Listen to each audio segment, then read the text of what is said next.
Ladies and gentlemen, breaking news coming out of Bloomberg, of all places. Microsoft's Xbox to shift Obsidian Studio to new Fallout video game. I've not read this yet. I literally just pulled it out. Kind of made a big deal about pulling it up live on stream because it just dropped like what 28 minutes ago or something like that. That's crazy. Okay. Wow. Okay, hold on. And like, this is Bloomberg. Okay, this isn't like some dude on a podcast saying, yeah, I think that there's something happening you might like they're just saying, no, they're working on it. Microsoft is having Obsidian move to Fallout, so I'm assuming no more Avowed 2, no Outer Worlds 3, which was already confirmed they weren't doing that. And Obsidian is now going to become basically mini Fallout studio. Thank you, Asha. Thank you, Asha. That seems to be the goal. Key takeaways. Obsidian Entertainment has canceled multiple projects and will begin working on a new game in the Fallout franchise as part of the division's broader restructuring. The studio has laid off around a quarter of its workforce and canceled a planned sequel to the 2025 role-playing game Avowed, along with other unannounced projects. They actually did can it. I'm going to be honest. I thought Avowed was fine. Like, it wasn't particularly remarkable, but it was fine. I had a good time with it when it wasn't totally broken. For me, I had really bad luck with it. But I always thought it was surprising that when everybody is clamoring for a Fallout game and Obsidian is the most obvious team to assign it to, Phil Spencer had them working on a sequel to Avowed. Like, what? How does that make sense? Oh, light the Todd candle? You're right. Technically, I think that Todd is actually probably not thrilled about this. I'm gonna be real. I don't think Todd's that thrilled about this, but we'll light the candle anyway, because he is always burning in our hearts and our minds. And whether we want it or not, his detail always shines upon us and gives us peace. Amen. There's no shot they're ever talking to me again. I'm just being real. Luke, you have to put the candle away. No. Okay. Continuing. Studio design director Josh Sawyer will lead the new Fallout title, and Obsidian will work with Bethesda Game Studios on the project. That's okay. Which is part of Xbox CEO Asha Sharma's plan to invest more in the company's biggest, I would add in the word girthiest, personally, but biggest, sure, franchises. So the exact article: Obsidian Entertainment, a subsidiary of Microsoft Xbox, has canceled multiple projects, will begin working on a new game in the popular Fallout franchise. I'm just going to be honest and direct.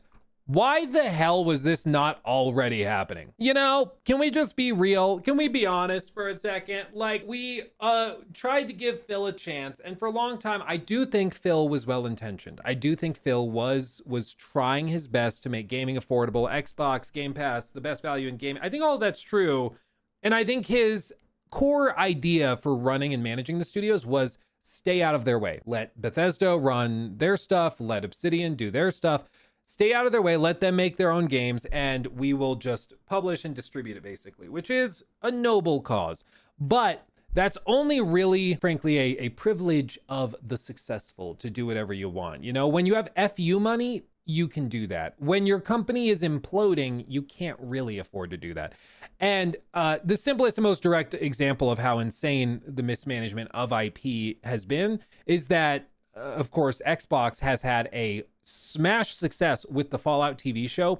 Bear in mind, they've had 2 successful seasons. That is literally twice the number of successful and popular seasons that Sony was able to pull off with The Last of Us. We all know how that went. I do have my I'm gonna be a dad shirt here somewhere. I would wear it, but it's not worth it for the bit. So they have a successful show, 2 successful seasons, and they have no game to show for it, not even a like remaster or remake. They had the Fallout Anniversary update, or Fallout 4 Anniversary update, whatever they called it, that literally broke the game so badly you couldn't use VATs. It was insane. $30 Australian dollars and 99 cents. Dolly, thank you. Chat.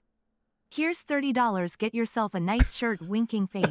2 successful seasons, no show. They broke it. Yes, I'm back on track. Okay, so the Fallout 4 Anniversary update breaks VATs.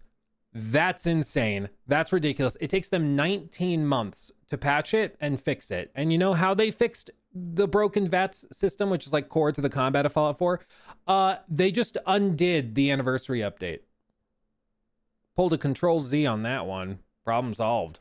Problem solved. It's almost like they just should never have even tried. So that's all they've really had to show for it in all this time. Todd will talk about it, how he has like Fallout 76 updates and things like that. But let's be honest, Toddathy, that's not enough. Okay, your diehard core fan base isn't that excited by Fallout 76 updates. They want like Fallout New Vegas remake, remaster. They want even like Fallout 3 remake, remaster would go a long way. They want Fallout 5. They want something like that. They are not interested in Fallout 76 adding 4 new things to the in-game store. That's not that exciting, Todd. Forgive me. Forgive me. I got heated like Todd. Get it? He's a candle. Moving on. The video game studio based in Irvine, California, Obsidian, also laid off around a quarter of its workforce, said the people who asked not to be identified because they were not authorized to speak to the press. As part of the shakeup, Obsidian has canceled a planned sequel to 2025 role-playing game Avowed, along with other unannounced projects. And apparently this was actually decently far along. Like they'd actually laid a good amount of groundwork for it, and they're just canceling it. Honestly, I get it though. Like Asha's looking at it and she's saying, guys, Avowed didn't light the world on fire. Why would we like double down and spend realistically $100 million on a sequel that we'll get in 4 to 5 years when like even the people that liked Avowed, I think would still like Fallout more, you know? And I'm not saying that to be like mean. I'm just being real, like just being totally real. Under the new plan, the studio design director, Josh Sawyer, will lead a new title in the Fallout universe, a series of role-playing games that take place in an alternative history in which the U.S. has been ravaged by the nuclear war. The emerging strategy is still in flux, the people said, and could still change. I mean, this sounds like Asha made the call. We're laying off these people, shut down Avowed, and have them do Fallout. Previously, Sawyer had been directing a role-playing game that was similarly structured and thematically, similar structurally and thematically to Fallout, but was not part of the franchise. Xbox spokesperson declined to comment. The shift takes place as Xbox Chief Executive Officer Asha Sharma executes what she has called a reset of the organization. On Monday, Sharma announced plans to cut 3,200 jobs, of course, divesting 5 studios. Half of these hit day one. The rest will play out over the next year. And she said specifically that she wants to invest more in the biggest franchises, including Fallout and Elder Scrolls, which have, of course, sold tens of millions of copies. And that's where a lot of the interest is right now. And amazingly enough, Xbox has just completely failed to capitalize on it. It's again, no matter which way you look at it, even if you liked Phil as a person, I think we can all agree he was not good at managing the portfolio and like release cadence, release quality and consistency, and also timing things properly. I mean, I really think his strategy was just stay out of the way and don't tell people what to do. Don't overview, don't keep an eye on stuff, which sounds nice if people are doing a good job, right? If they're working on stuff that people want, because we've heard so many stories of like executives coming in, reviewing something, and then they cancel something that would have been great. And like, that's a horror story we've heard 1,000 times over. My general opinion is that usually games that get canceled, like they don't cancel stuff they think is going to be a smash hit. They don't tend to cancel something and walk away from $100 million investment if they thought it was going to make 200 million. You know, they tend to cancel stuff that isn't working, that they don't think is going to sell, that they don't think is going to be successful. There are some exceptions where they'll shut studios down or projects down for other reasons, like maybe to squash rumors of a union or something like that, which is illegal, but you know, that's why there's lawyers for these big corporations. But typically if something is canceled, it's because it just wasn't working out. And often I think oversight with any business is important.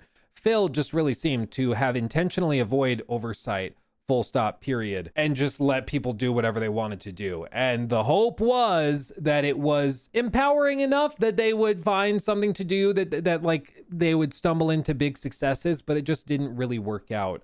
When you have that free flowing style of release cadence, you just end up with a lot of games that people are like, okay, like it's not bad, but it's not really what I want. You know, you need to be able to deliver what people are demanding. Despite its critical and commercial success, the Fallout video game series has not seen a new entry since 2018's online title Fallout 76, because its primary developer, Xbox Game Studio, or Bethesda Game Studios, has been focused on other projects. Bethesda has also regularly updated and created new content for Fallout 76, which has reached more than 23 million players. It's true, I do think they've had that many players, but I think like this is why you just have to remember the core fan base and the Fallout 76 fan base, I think, are pretty separated, and it's uncomfortable to acknowledge that, because I think once you acknowledge that they're different fan bases, the people that like the live service versus the single player like RPGs, you realize that Fallout fans until now, we're gonna have to wait 20 years between releases, which is insane. The only Fallout game in the last 2 decades to not come from Bethesda was 2010's Fallout New Vegas, developed by Obsidian and directed by Sawyer, of course. Although New Vegas has become a fan favorite, Bethesda has maintained control over the franchise. The Rockville, Maryland-based studio will work with Obsidian on the new project, the people said, which honestly I think is less of a selling point than they think it is. Obsidian released 3 games last year, 2 of which did not meet sales expectations, including Avowed. The company told Bloomberg Business Week the studio had been hoping to build on Avowed by developing a sequel on a shorter time frame using the world and technology that it had already created. This I think actually would have been possible because Avowed was originally a multiplayer game and then they restructured it into what we got, which is why it's way better than it should have been, considering it started as a multiplayer game. But yeah, I mean, I don't, this is anecdotal, and the you know, what do they say, the plural of anecdote is not data. This is anecdotal, but I have not come across in chat or otherwise, I've not come across a single person who has wanted a sequel to Avowed. Everybody that we've talked about when we're like, what should Obsidian do next? Everybody says something Fallout related. So I always thought it was surprising they were doing Avowed. And I thought Avowed was like good, like fine or even good at times, but I was just surprised that they weren't going what was like so clearly and obviously the right direction. I think progress on the sequel was going well and it was on track to be announced within the next year, but in the end it did not fit into Sharma's overall strategy, according to people familiar with the game's development. Some Obsidian employees will continue working on the Avowed sequel as they wait for new projects such as Fallout to be ready, perhaps in hope of one day reviving the game. Obsidian will also continue to develop DLC for the last year's Outer Worlds 2, and will still work on the live service multiplayer game Grounded 2 as well. Wow, breaking news. I think, you know, this is compounded with some other stuff. Jason Schreier, I'm sure as part of the reporting on this article, was talking about how Elder Scrolls 6 is at least 2 years away from BGS, which we'll talk about in another segment here in just a few minutes. But all of this kind of reminded me of something that Todd said in an interview with Maddie. And I just want to play it for you. I want you to see it because what Todd says here is important. Okay. It takes him about a minute or two to get to the point, so bear with me, but this is very interesting. Again, this is an interview that Mr. Maddie Plays did with Todd like a year and a half ago, something like that. 2 years ago. Okay. Over 2 years ago. Let's see what Todd said. Continuing to grow in popularity. Let's talk a little bit about New Vegas too. Like what would you say is the holdup for such a potential, for many fans, obvious, very exciting success and project here? Like it seemed like when I listened to your interview with Kind of Funny, there are some things in motion with Fallout. I doubt you can specify here today, but it seems like for a lot of fans, the frustration is like, well, why were we waiting in the first place? Like it was already pretty big and established and successful. Was it like seeking partners? Like what's going on with the potential New Vegas 2? Like what's the feel with moving forward with Fallout? Well, so just as context for this interview took place over 2 years ago in June of 2024. In that time period, at this point, Todd is going to make suggestions. He's gonna kind of insinuate that there's stuff happening that's exciting. Okay. We know in the last 2 years, nothing's happened. What Todd is talking about and what he's going to make allusions to in this seems to be Fallout 76 content. Yeah. So when you hear him saying we've got exciting things coming, we think fans are going to love what we've got coming, he's answering the question about Fallout New Vegas 2 and a remake, remaster. Like that's what the question is. But what he's talking about is Fallout 76 content until today. It seems like today is when Asha stepped in and said, no, we're going to do something like New Vegas 2 or a remaster, remake, whatever. Up until this point, there's been suggestions. Most of it came from Jordan. I think it's Jordan Midler, I believe is his name. He's a writer with VGC or a reporter or whatever the term would be. He made a suggestion that, as quote, as far as I'm aware, they are working on more Fallout games. And yes, the one you all are thinking of. That's what he said in a podcast with Jake and Ralph. And in that interview, there's no follow-up. Like we don't know exactly what he was suggesting, but later reporting and rumors and leaks have suggested that there probably wasn't actually anything going on. His source was wrong or whatever. It really does seem like until today, there has been no Fallout New Vegas remake, remaster, or anything actually in production. Maybe discussed, but nothing actually happening. So as we go through this, just remember everything that Todd is going to suggest is like Fallout 76 content. So if you're thinking that he's gonna like, oh, maybe he means that they were working on it internally. No, he means Fallout 76 content, and he means the Fallout 3 remake, which was also allegedly greenlit around this time period. It's like, or before this, but like 2 years before this, 3 years before this, it was greenlit, but it was starting like full production. what's going on with the potential New Vegas 2? Like, what's the feel with moving forward with Fallout? Well, look, first That's the voice crack you guys are talking. Well, look. agree with the... It happens to the best of us, Todd. I get you. See, I'll do it. Hey guys. See, we all crack. We all be cracking. Okay. Some of us love crack. Moving on. Statement that Fallout's never been more popular. Okay. And looking at the number of players coming to those games, obviously the popularity of the TV show. So when, we give a lot of thought to kind of franchise management. I spend a lot of time thinking about franchises I love. And then I stop. I just think about it, and that's it. Arbo, we all love crack. We do. I think he's probably not lying when he says, I spend a lot of time thinking about franchise management, but all of this is going to build into one statement he says when I finally let him get to the point, which is going to just it's going to undo everything he's saying now. Okay. So listen to this. I'll let him talk and then just watch as he undoes it all in a sentence. What I've seen out there in terms of content. And so for us, it's sort of game planning out. Number one, making sure Fallout is relevant in the world. And I think, well, clearly it is. And Check. People are hungry for even more. We've never stopped doing, Fallout work. A lot of that work goes on, obviously, in Fallout 76. We have the Skyline Valley update out today. Yeah. And so really, really excited with where that game is at. Feel really fortunate, and the team so proud of the work that's been done there. And then for other Fallout games in the future, obviously I can't talk about those right now. Oh, but there's many. Oh, I would say sort of rushing through them, or we need to get stuff out that is different than the work we're doing in 76. We don't feel like we need to rush any of that.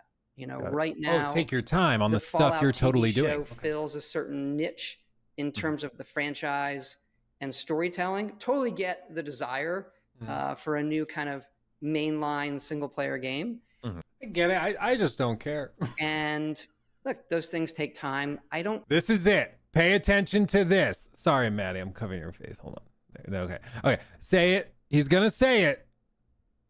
Pillows, oven mitts, whatever on your hand. Get ready, okay? This has not aged well. I don't think it's bad for people to miss things. Right. As well. So we just want to get it right. I don't think it's bad for people to miss things. I remember talking about this when we reacted to this interview the first time 2 years ago. It's crazy. It's been 2 years, but there we go. I don't think it's bad for people to miss things. Like, that undoes pretty much everything he said. Okay. So when he says we think about franchise management, we think about timing and pacing and rhythm and keeping it relevant and all this. He's saying that at this point, as he sits in that chair, he knows that there is not a New Vegas thing in the works at that point. He knows that what Maddie is asking for, which is additional non-Fallout 76 content, was not greenlit beyond the Fallout 3 remake. And his plan was Fallout 5 in 2020 or 2035. Like, that was the plan. That, like, as he sits there, that's it. And he justifies it after, a lot of fluffing and padding at the front.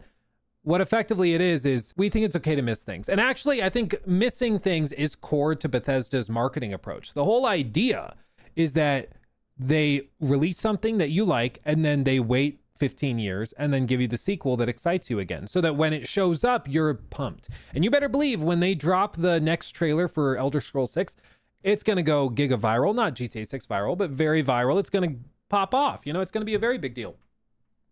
I don't personally think it's going to live up to any level of hype, but I would love to be surprised. Todd, blow me away.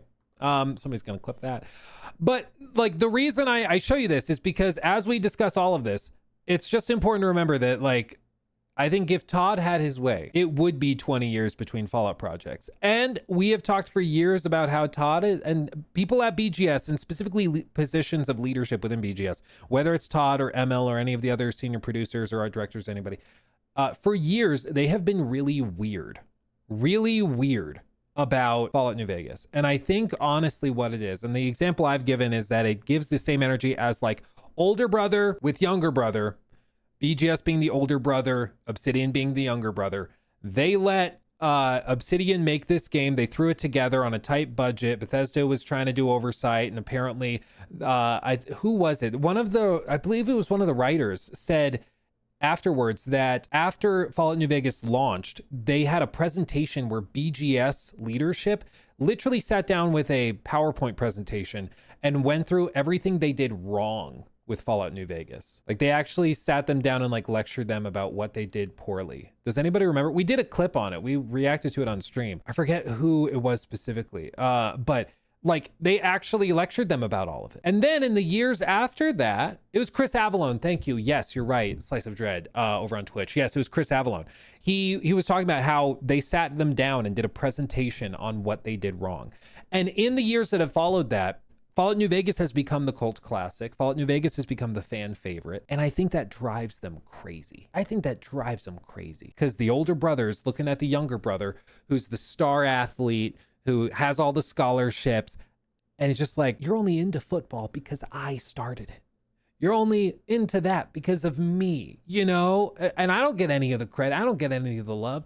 And in recent interviews, like the reframing has started to happen where Todd will say, because when he did press tour stuff for Fallout New Vegas, or for season 2 of the show about New Vegas, because of course season 2 was set there, he was talking about how like people forget we helped them make that, we published that, we shared our tech, we worked with that, and now it's like trying to attach themselves to it effectively. But it's important to just understand that I think that if Todd had his way, I don't think anything New Vegas related would happen. Obsidian would not get their hands on the IP. It would stay within BGS, and it would be something where to miss things. You would Right. miss it. You would miss it. I think that's the key point, is that Todd's okay with you missing things, especially because it means that he gets to stay in control of it. I think, like, let's be honest, Todd, that's a piece of the puzzle. I think that's part of it. And I don't blame him. If I were Todd, I'd like having control of it too, but it does get to a point where it's like, bro, 20 years between sequels is ridiculous. That's insane. Okay? That's ridiculous. So I would hope that at some point he kind of gives the keys over to be like, I'm not good to drive right now. You do it. You do it. And somebody else takes it and does a good job. And then, you know, and maybe, you know, Fallout New Vegas remake, remaster, sequel, whatever it is, maybe it ends up being like a solid B- or C+. And then that just liberates Todd and he's like, oh, thank God, I'm validated. Fallout 5 will hit it out of the park and will be the definitive cult classic game. But you gotta get there. You gotta get there. And I think that that's a lot easier said than done at this point. So all of this to say, it is actually happening now, it seems, for real. Again, Bloomberg is now reporting it. Bloomberg, Jason has an impeccable track record with this stuff. Doesn't report it unless it's actually typically happening. And even if something ends up being tweaked or not correct, there are corrections issued. Bloomberg is pretty serious as a publication is concerned. So this does seem to actually be real. And it does seem like Obsidian is going to be transitioned into the Fallout studio, or Fallout support studio, basically. Now, to set expectations, realistically, what does this mean? I think what this means is most likely probably a Fallout New Vegas remake. That's what I would assume. Obsidian as a studio also has a lot of experience with Unreal Engine. That's what they've used for Grounded. That's what they've used for Avowed. That's what they used for The Outer Worlds 2. They're an Unreal Engine studio. And we know that Bethesda likes using Unreal wrappers for the remakes like they did with Oblivion. So it's possible that they do something like that. I think personally, a ground up remake is probably more in line with what's needed. If you've not tried playing Fallout New Vegas recently, I'm just going to be real. It needs some love. Okay, just being honest. And I'm saying that with love in my heart. I love New Vegas. She ugly. She ugly and she not walk right. She not talk right. She not move right. Okay. She needs some loving. She need them doctors. Okay. She needs some operations done. And I think a ground up remake is probably the better way to do that. And let's also be completely real. Okay, be completely real. The Obsidian that made Fallout New Vegas is not the same Obsidian that's there today. Okay, a lot of the people that were there back in the day have since left, and I do think they will try to bring a lot of them back in. One thing you got to give Asha credit for is that she understands optics, and she understands that, like, this is what people want. This will excite people. She also understands that putting Josh Sawyer in charge of it is a really good symbolic move to be like, okay, no, you were in charge of that. Now you're in charge of this. That makes sense. And also symbolically having Obsidian do it is a big deal also. And that excites people. So I think that there's a good chance that she goes and tries to find original talent, writers and stuff to help with it. The nice thing is doing a remake allows them to kind of build the team up and get their feet under them, because they've not been making Fallout games this whole time. They've been making other stuff like a fantasy game. They've been working on, of course, Grounded, which is more of a live service game. Outer Worlds 2, which is more sci-fi. So getting the muscle memory back is going to take a little bit of time, but I think that they can do it. And frankly, doing a remake is harder to screw up than trying to do a straight up sequel, especially because a lot of the stuff that made Fallout New Vegas so great came from like writing and the ideation stuff and the broader directing of the game. And that is something that I'm not sure modern day Obsidian is as equipped for. But if you're just doing a straight up remake, it's again kind of hard to screw it up. You just take the dialogue and bring it forward, that and you're good.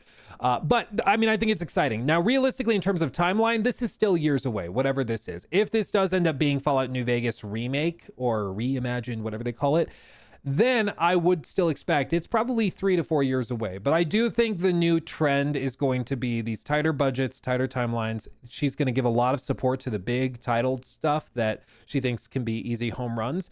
And this is one of those. So I would guess that they're going to get the money and the support and contracted labor and stuff that they need to get it done. But I also imagine that right now there's a feeling within Xbox that you need to prove yourself. Okay. Phil Spencer, for years, the idea was you make what you're passionate about, and even if your game is not commercially performant, you're okay, because you're going to be subsidized by Minecraft and Call of Duty and Candy Crush. They will pay the bills so you can do the more artistically interesting stuff to you. So you don't have to worry about selling a bajillion copies. That is out the window. No longer. Your game needs to perform, and if it doesn't, you're in trouble. And Daddy Satya is going to show up with a shotgun and start clearing house. Like, I think that that's basically the vibe at this point. And I'm not saying fear is a good motivator, but I think that that's pretty clear, is that if Xbox executives are not pleased with your performance, they're not afraid of laying off huge swaths of your team. Okay. I think that that's pretty clear. Now, having said all that, I think it's one of those decisions that I think is exciting, because it's something people have been asking for a decade and a half at this point, and it's finally happening. And more than anything, I think it's less shocking that it's happening, and probably more shocking that it didn't happen 5 years ago. This was always the most straightforward layup that they could possibly do. They have Obsidian, they have the rights to Fallout. Why not put those together and get easy brownie points, a game that instantly sells millions of copies in the form of a remake? Why not? And I don't think there was a good reason. I think it's just literally that Phil didn't want to tell teams what to do and what not to do. And he wanted that creative freedom flowing. And that's noble. And I understand that, but it clearly didn't work. It's clear it's not how you run a successful gaming platform and publishing business. Didn't work out. So pretty exciting, honestly. Crazy breaking news, but there you go. It is happening. Still years away. I think it's probably more of a remake than a sequel, but time will tell. And it sounds like plans are still up in the air, so it could change any day now. But that's pretty wild. Especially, just imagine if it ends up being an Unreal Engine wrapper around the Creation Engine core, or if they just build it from the ground up entirely in Unreal Engine. No joke, you may end up with the Fallout New Vegas remake looking graphically and like performing with no load screens, looking and performing better than Fallout 5 does in 2035 if Bethesda doesn't get their act together.